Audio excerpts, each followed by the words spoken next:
can tell me what you into, 'cause I'm into you. You can tell me what you into, 'cause I'm into you. You can tell me what you into, 'cause I'm into you. Peace, it's Shonski, and you're watching Content TV. 'Cause I'm into you.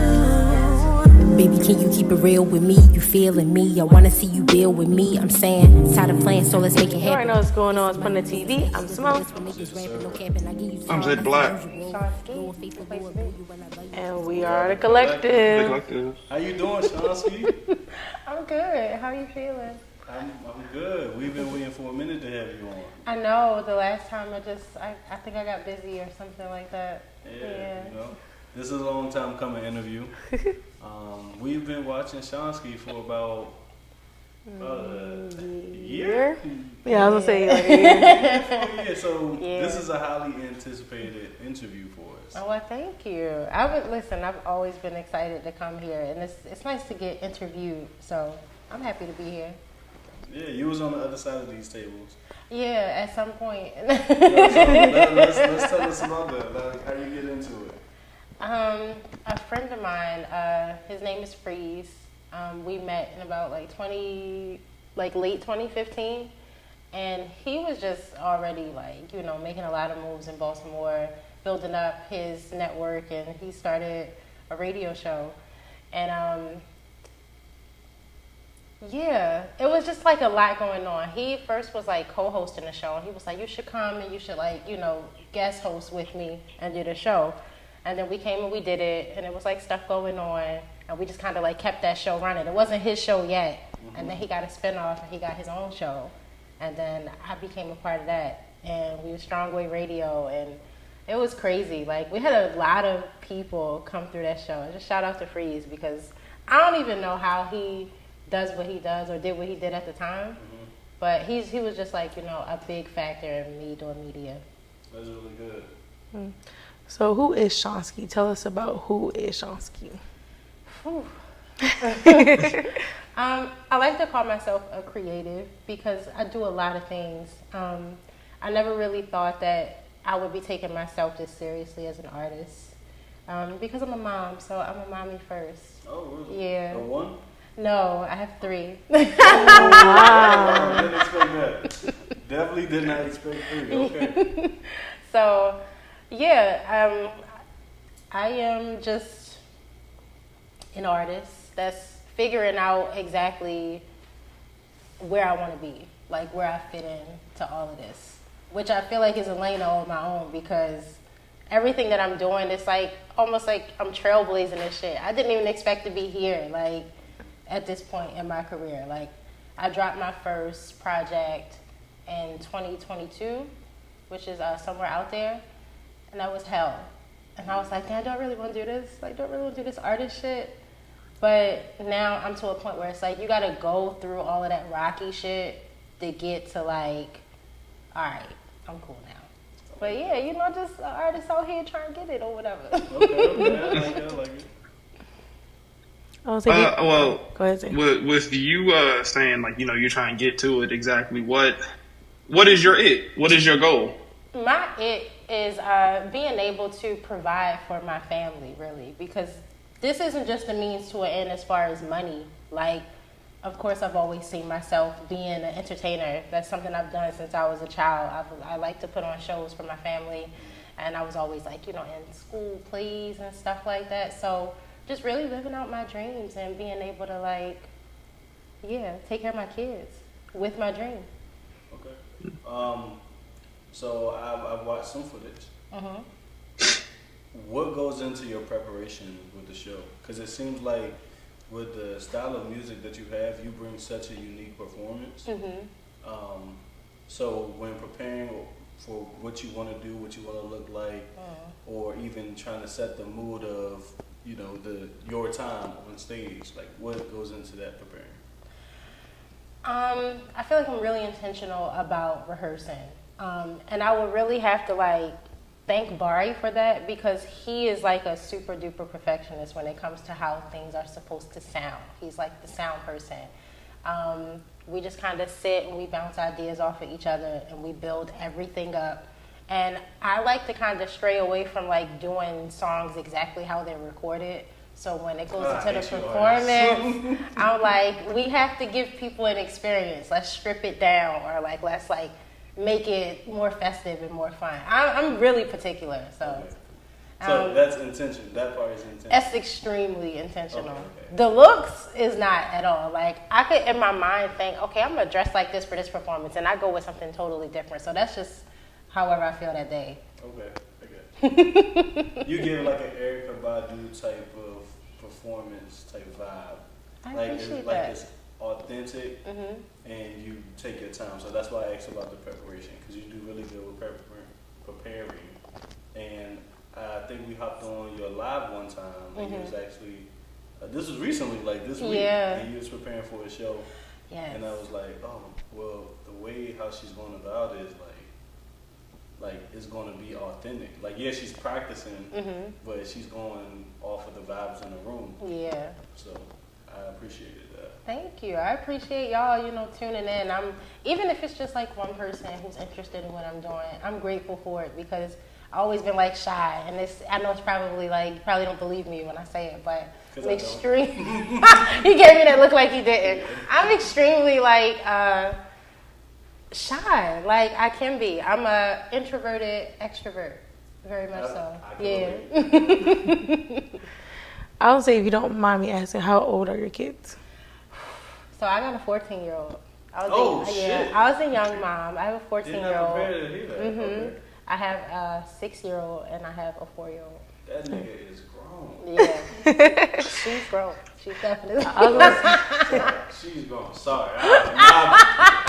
Hey, what you mean, bro? Nigga is universal. and that it is. I was gonna say, how do you navigate being a mom? Because you say you're a mom first, and being in the creator that you are. Like, how do you navigate that? Well, I have a really big family, so they help me a lot. And just to get to this point, like, I've always had to prove like my intention with what I'm doing with my art, because they're not gonna let me be no slouch ass mom. Like, I had to bust my ass and like have shit to show for it. They're like, okay, you're really doing this, so sure, we'll keep the children. We'll assist with whatever we need to assist with. So I'm grateful that I have them, because I would not be able to do any of this without them. It takes a village. Yeah, I want to say that I definitely like the fact that you use the term that what was that you just said, Lord. My brain goes blank. It's cool. What was it that you said? Oh, slouch eyes mom. No, it was the proving your intention. Have you gotten to the point where you had to prove your intention to yourself? Because that's where I'm finding that a lot of people they don't do that. They don't check themselves even on like why they're doing this, or if it's really what they want to do anymore. Hell yeah, I feel like that for myself. Like I'm on a spiritual journey now, and I just had like a plethora of shit happen to me. Like, from the time that the pandemic started until now. I don't know, everybody got that story. But I mean, like, on some spiritual awakening shit. When I say everything bad that could happen to a person, I feel like that was me. And I had to look at myself and say, what are you doing with your life?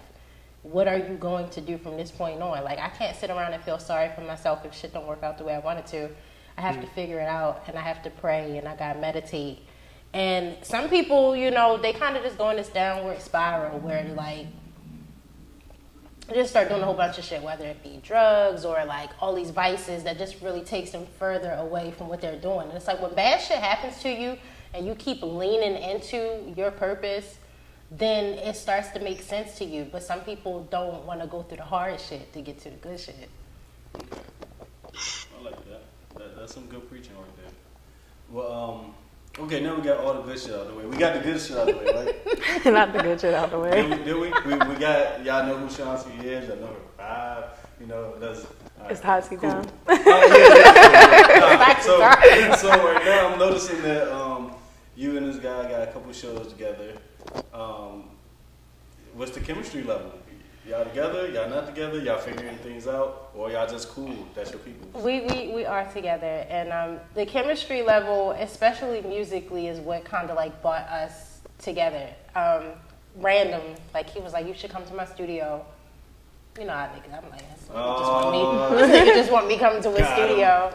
And I got him. But the very first time that I went, like no bullshit, I recorded the first verse and the hook to my song Water, which is something I perform a lot. People love that song.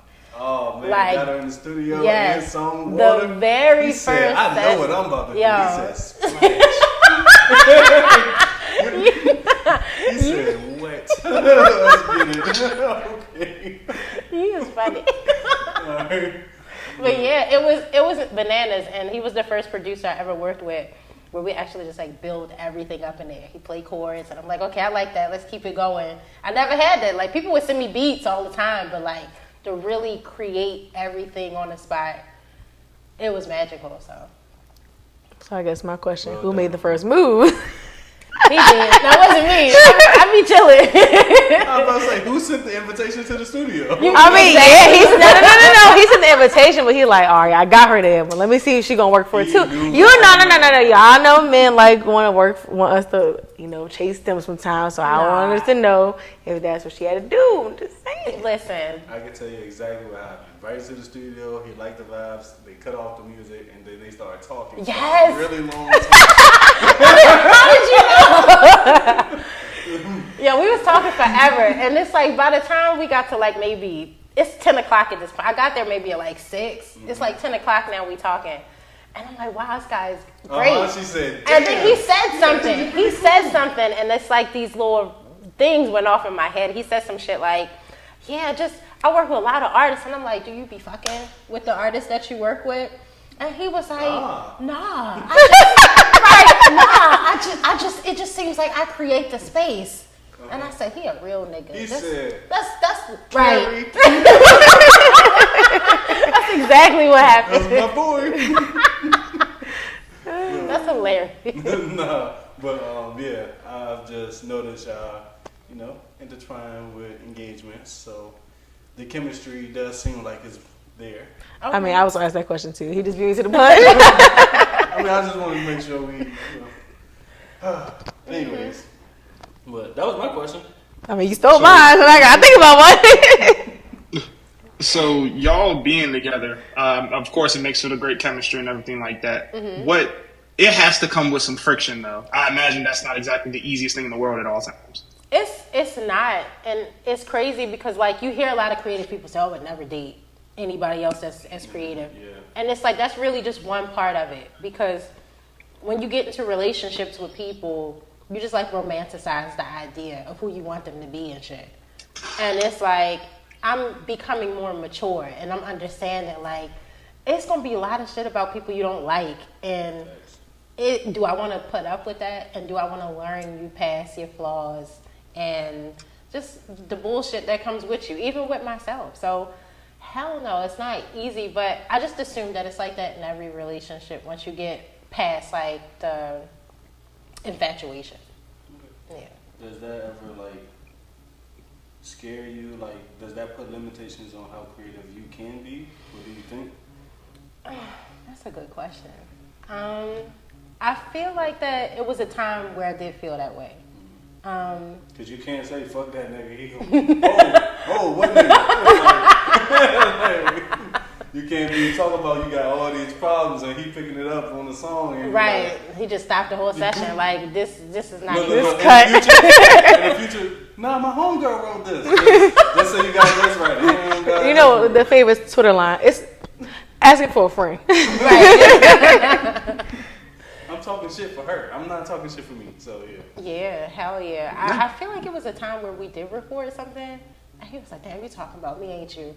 And it's a song. It's not out yet, but it's a song, and it's actually featuring my friend Freeze I was talking about, and it's called Phony. And he was like, "I just feel like you were just throwing jabs at me. Like this was that one song where you was like, I'm gonna let out what I be feeling about him." That's cool, that's cool.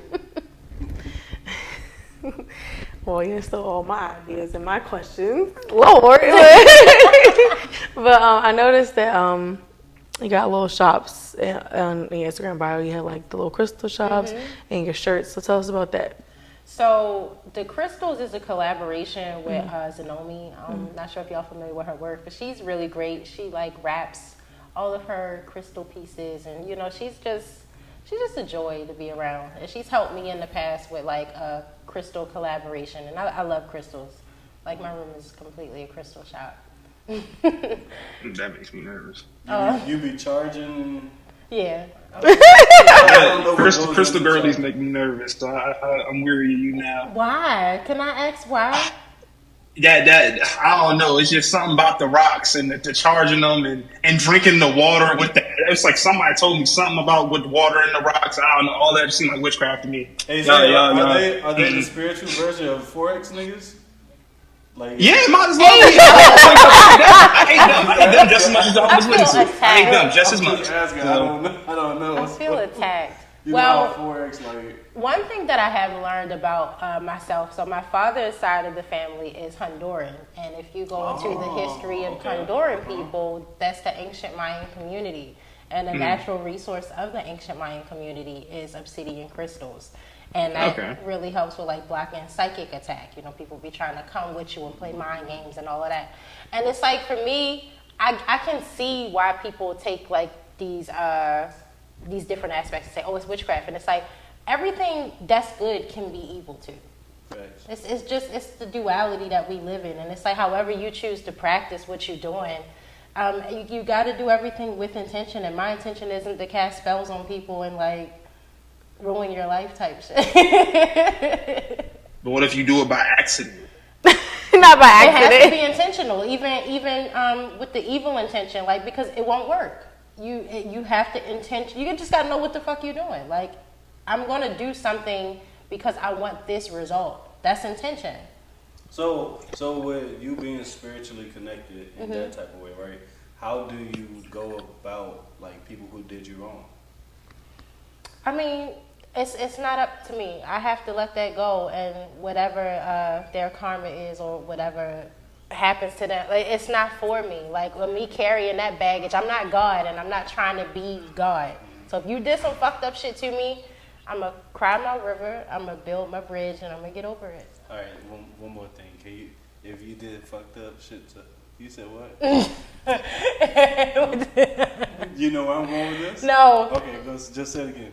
So hold on, what did I say? If you did some fucked up shit to me, that's all you gotta say. If you did some fucked up shit to me. All right. What is that? Nobody heard the Baltimore accent? Here we go. Here we listen. But the thing is, I was just about to be like, so I saw your bio. Nobody peeped the tea. No, when she was talking a little bit, it's like your accent is there, but it's not like not there. Yeah, it's not strong, but it's enough. So I was trying to ask, like, were you born and raised in Baltimore? Yeah. But my family, like, their accent is real thick, and I guess too, just like the media, it's like a certain etiquette that you kind of learn over time. So it's like, yeah, this was taught. This was definitely taught because it come out. It come out a lot. So Earn. What inspired your sound? Man, the 90s. Okay, I can see that. You really have a unique sound that you don't hear these days. especially in this area. I can see that. Well, thank you. Yeah, I mean, a lot of what's going on now, I feel like a lot of people want to sound like what's going on in the industry. Like, I graduated from Full Sail, so I learned a lot about just music business overall. And I get where people are going, but we just kind of losing our individuality out here as artists. Like, everybody sounds the same. And I am dissing niggas, I don't care. I was gonna say, from being from Baltimore and you like traveling to different cities to do shows, do you notice a difference from like Baltimore music scene to like coming to DC? What do you think is the difference? I feel like everybody from somewhere else says that when they go someplace, but the people are different. Like DC and all of this area, y'all embrace people in a whole of a different way. Like, you in Baltimore, I don't know if it's just like a natural thing or like this stoic type of attitude. Like, you can't really tell who fucking with you or not. And it's, but here you can. Like, people actually walk up to you and they talk to you. And, yeah, they seem like they want to get to know you. It's not It's not like that where I'm from. Not a lot. It's real few and far between. Trust me, just a couple years ago, it was crabs in the barrel. Oh yeah. Like, honestly, we really just hit a wave where it's like, damn, we all trying to get put on. It's just the niggas who put on, like, they just forget where they come from sometimes. But now everybody that's coming up, they want to rise up together. So you coming at a really good time. I feel it. I feel like it's a unification going on. Even seeing a lot of the DC platforms and Baltimore platforms like crossing over. And like Whiskey, she's actually like a person who's given me like, you know, my first stage to like be Sean the artist. So it's great to have her come and be a part of my show. It's my first curated show ever. Shout out to Whiskey. Yes, I love Whiskey Girl. Yeah, she's great. Zay? No, my bad. I just friggin' wiped my eyes. But friggin', so as far as like what I want to touch on, like back in your support system. So you got like this big family and everything like that. Do you feel like with their do you feel like their support was the driving force behind you really like pushing this, or is it yourself? Myself. And you know, coming from where I come from, a lot of people just kind of get comfortable in survival. And I feel like that was my family. Like, you just kind of put your dreams down and you be like, nah, I got to pay these bills and I got to. But life kept happening to me. I feel like I was one of the only niggas in my family where it's like, why is all this shit happening to me? I lose my job. You know what I'm saying? Opportunities, like, they come and then they disperse all at the same time. So it's like, I just feel like I constantly got pushed into doing this. That's where the charging of the crystals come in. Listen. Yeah, I learned the thing. Say, without like saying like your job's name or anything, do you have anything outside of like just being the creator, like, or like the teacher, your nurse, thing? I did used to work in the medical field, and then I left there to work in the Arts Council for Baltimore City. And it was a great experience, but just like my relationship was just horrible, and it hurt me because I felt like I was leaving a place where I had all of this time to like do what I was doing with the school. I graduated, and then I finally got like what you would consider a dream job, and then it got taken away from me. Just it's politics. There's so many politics in corporate America. So. 1000%. So I'm just kind of out here dolo, you know what I'm saying? Hustling. That's what I'm doing respect now. that. Yeah, that might. You working that might. Well, I will say if this whole creative thing doesn't work out, I definitely could see you being a nurse. You got nurse vibes to you. You probably be somebody's favorite nurse. I can see it.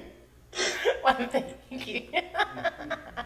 Hey, I can see it. You be somebody's favorite nurse. You look like I don't know, like some crippled old lady. Yeah, I can see it. Old people can be cool, you know. At times. All right, our producer telling her to wrap it up. So we had Shonski, who she's got to know her. All right, I'm Simone. Zay the Black.